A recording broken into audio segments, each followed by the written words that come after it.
हम सब ने ये महसूस किया है ना, कि जैसे ही हमारा स्टॉप लॉस हिट हुआ, ठीक उसी पॉइंट से मार्केट यू टर्न ले लेता है।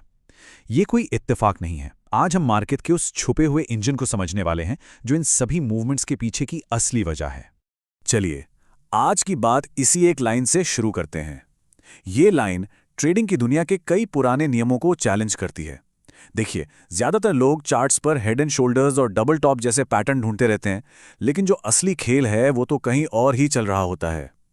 आज हम उसी खेल के नियमों को समझेंगे। तो तैयार हैं प्राइस एक्शन की इस बड़ी पहेली को सुलझाने के लिए? ये वो उलझन है जो अक्सर ट्रेडर्स को निराश कर देती है, पर यकीन मानिए, एक बार इसे समझ लिया तो चार्ट्स को देखने का पूरा नजरिया ही बदल जाएगा। ये सवाल हर उस ट्रेडर के मन में कभी ना कभी तो जरूर आता है। ऐसा लगता है मानो कोई बस हमारी ही पोजीशन को हिट करने के लिए बैठा था। और सच कहूं तो ये एहसास, ये फीलिंग काफी हद तक सही है। इसके जवाब सिर्फ एक शब्द में छिपा है, और वो शब्द है लिक्विडिटी। जी हां, लिक्विडिटी। यही वो अदृश्य ईंधन है जो प्राइस को एक लेवल से दूसरे लेवल तक पुश करता है, और इसे समझे बिना प्राइस एक्शन को समझना हमेशा अधूरा रहेगा। तो चलिए, मार्केट के इस सबसे जरूरी कॉन्सेप्ट को डीकोड करते हैं। तो आखिर ये लिक्विडिटी है क्या भला? देखिए, बहुत ही आसान भाषा में कहें तो ये बाजार में मौजूद ऑर्डर्स का एक बहुत बड़ा पूल है। मतलब किसी भी प्राइस पर कितने लोग खरीदने और कितने लोग बेचने के लिए तैयार बैठे हैं। जितनी ज्यादा लिक्विडिटी होगी, मार्केट उतना ही स्मूथ चलेगा। इसको एक आम जिंदगी के उदाहरण से समझते हैं। बिल्कुल सिंपल। मान लीजिए आपको एक लेटेस्ट आईफोन बेचना है। खरीदार आपको मिनटों में मिल जाएंगे, क्योंकि उसकी डिमांड है, यानी कि उसकी हाई लिक्विडिटी है। वहीं दूसरी तरफ अगर आपको कोई 10 साल पुराना कीपैड वाला फोन बेचना हो तो शायद महीनों लग जाएं, क्योंकि उसके खरीदार मिलना बहुत मुश्किल है। मतलब उसकी लिक्विडिटी बहुत लो है। स्टॉक मार्केट भी दोस्त ठीक इसी तरह काम करता है। अच्छा, तो इसका ट्रेडिंग पर क्या असर पड़ता है? सीधा असर पड़ता है। जिस मार्केट में हाई लिक्विडिटी होती है, वहां स्प्रेड्स यानी खरीदने और बेचने की कीमत का अंतर बहुत कम होता है। आपके ऑर्डर्स तेजी से, मतलब फास्ट एग्जीक्यूट होते हैं, और स्लिपेज यानी जिस कीमत पर आपने ऑर्डर लगाया और जिस पर वो असल में मिला, उसका फर्क भी ना के बराबर होता है। जबकि लो लिक्विडिटी वाले मार्केट में ये तीनों दिक्कतें बहुत बढ़ जाती हैं। तो अब आता है सबसे बड़ा सवाल, इस लिक्विडिटी की तलाश में रहता कौन है? और यहीं से मार्केट के दो तरह के खिलाड़ियों की कहानी शुरू होती है। एक तरफ है स्मार्ट मनी और दूसरी तरफ है हम जैसे रिटेल ट्रेडर्स। जब हम स्मार्ट मनी की बात करते हैं तो हमारा मतलब उन बड़े खिलाड़ियों से है जो असल में मार्केट को चलाते हैं।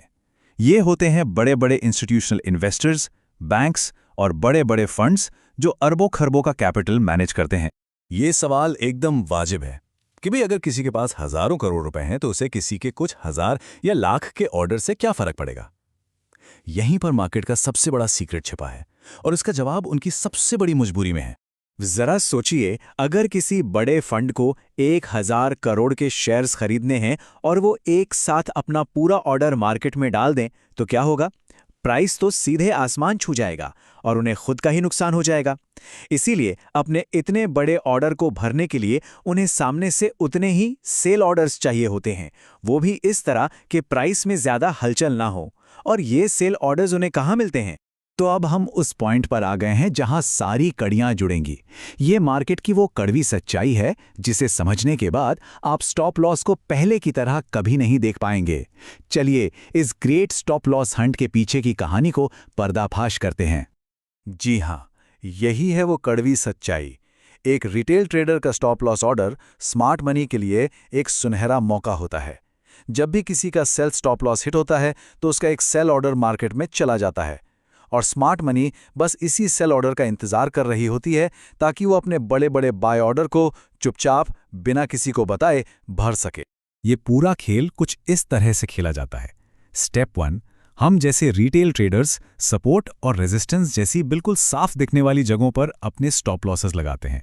स्टेप 2, स्मार्ट मनी को पता होता है कि ये सारे स्टॉप लॉस कहाँ लगे हैं, तो वो जानबूझकर प्राइस को उन लेवल्स की तरफ धकेलते हैं।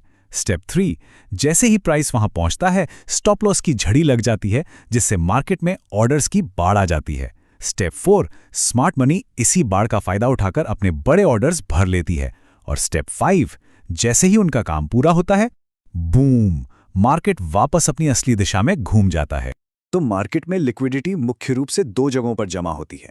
एक है बाई साइड लिक्विडिटी, जो उन एरियाज के ठीक ऊपर होती है जहां कई सारे हाइज एक साथ बने हों, जिन्हें इक्वल हाइज भी कहते हैं। यहां शॉर्ट सेलर्स के स्टॉप लॉसेस होते हैं। और दूसरी है सेल साइड लिक्विडिटी, जो उन एरियाज के ठीक नीचे होती हैं जहां कई सारे लोज एक साथ बने हों, यानी इक्वल लोज। यहां लॉन्ग पोजीशन वालों के स्टॉप लॉसेस होते हैं। स्मार्ट मनी का काम इन्हीं पूल्स को टारगेट करना होता है। ठीक है, तो अब जब हम इस खेल के नियम समझ चुके हैं तो सवाल यह है कि हम इसका फायदा कैसे उठा सकते हैं। शिकार बनने की जगह शिकारी की तरह कैसे सोच सकते हैं। अब हम थ्योरी से निकलकर एक्शन में आते हैं और देखते हैं कि लिक्विडिटी की इस समझ को अपनी ट्रेडिंग में कैसे इस्तेमाल किया जाए। सबसे पहले तो उन गलतियों से बचना होगा जो हमें स्मार्ट मनी का आसान शिकार बनाती हैं, जैसे कि सबसे साफ दिखने वाले हाई या लो पर स्टॉप लॉस लगाना या बिना सोचे समझे ब्रेकआउट पर कूद पड़ना।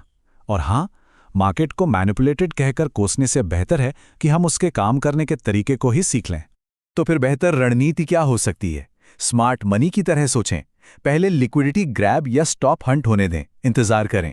उसके बाद मार्केट के स्ट्रक्चर में बदलाव, जैसे किसी कंफर्मेशन का वेट करें और फिर अपनी एंट्री प्लान करें। कोई भी ट्रेड लेने से पहले हमेशा खुद से एक सवाल पूछें, इस वक्त स्मार्ट मनी किस लिक्विडिटी को टारगेट कर सकती है। इस बात को हमेशा याद रखिए, लिक्विडिटी कोई फैंसी इंडिकेटर नहीं है जिसे चार्ट पे लगाकर ट्रेड किया जा सके। ये मार्केट की अपनी जुबान है, ये प्राइस की कहानी कहती है, और जो इस भाषा को पढ़ना सीख जाता है वो भीड़ से हमेशा एक कदम आगे रहता है। तो अब अगली बार जब अपना चार्ट खोलें तो सिर्फ कैंडलस्टिक पैटर्न मत देखिए। ये ढूंढने की कोशिश कीजिए कि लिक्विडिटी कहाँ जमा हो रही है, कहाँ है वो स्टॉप लॉस के पूल जो मार्केट के अगले बड़े मूव को ईंधन दे सकते हैं। जवाब आपके चार्ट पर ही छिपा है, बस देखने का नजरिया बदलना होगा।